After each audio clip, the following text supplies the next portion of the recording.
So, next thing we have to do is learn how to play some chords. So, there are 3 chords that I always like to show people when they're starting off. These are E, A, and D.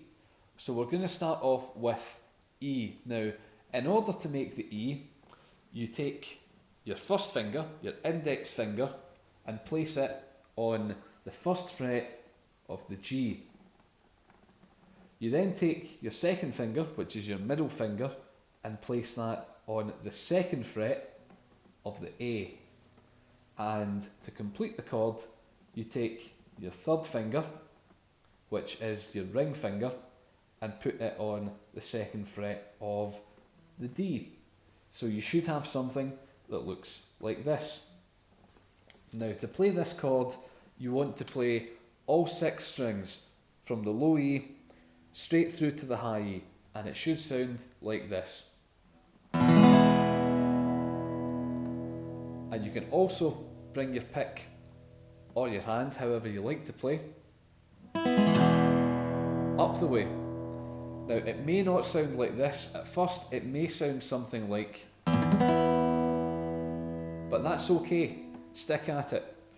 When your fingers are getting used to the guitar and to the fretboard, they may hurt slightly. If they do, never play through pain. Just stop, put the guitar down for a minute, get yourself refocused, and then once you're ready, come back. So a reminder of how to play the E: you put your first finger on the first fret of the G, your second finger on the second fret of the A, and your third finger on the second fret of the D, and play all 6 strings.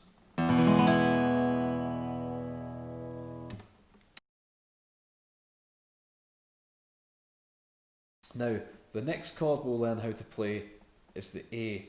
So, this is a chord I sometimes call the straight line chord, because you put your fingers in a straight line. Dead easy. So, if you take your first finger and place it on the second fret of the D, you might want to do this quite high up on the fret. You'll see why in a minute. Your second finger will go on the second fret of the G, and your third finger will go on the second fret of the B, like this. Now, to play this chord, you don't want to play the thickest string, the low E. You want to start from the A and go all the way down to the high E, and you should get something that sounds a bit like this. Now, when you play this up the way from the high E through to the A, you may find it's quite difficult not to hit the low E. Now, if you do hit the low E, that's okay. You can work on that later. And it doesn't sound too bad anyway, so don't worry about that. So as long as you play from the A through to the high E, it'll sound good. So a quick reminder on how to make the A: first finger on the second fret of the D, second finger on the second fret of the G, and your third finger on the second fret of the B.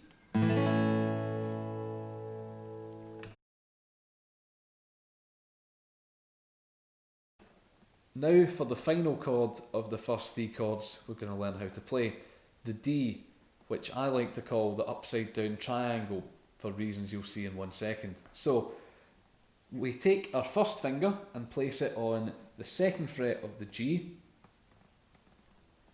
your second finger on the second fret of the high E, and your third finger will go on the third fret of the B, so you have a downward facing triangle. Now, to play this chord properly, you start on the D string.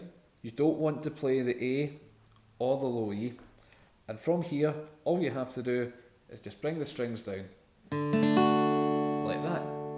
And again, this is quite difficult at first when you start to do up strums, not to hit the A or the low E, but if you do hit them when you're practicing at first, don't worry about it, you can iron that out later.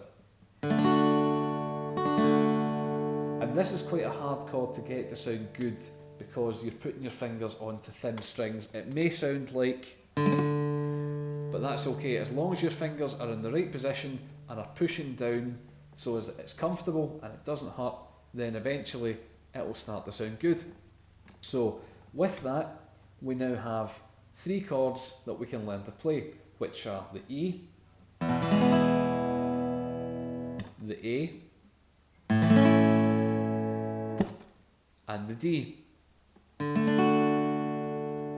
It might not seem like much, but back in the 1970s there was a punk fanzine that had chord diagrams of all 3 chords that we've just played here, with big letters underneath, "Now start a band." That's how easy it is.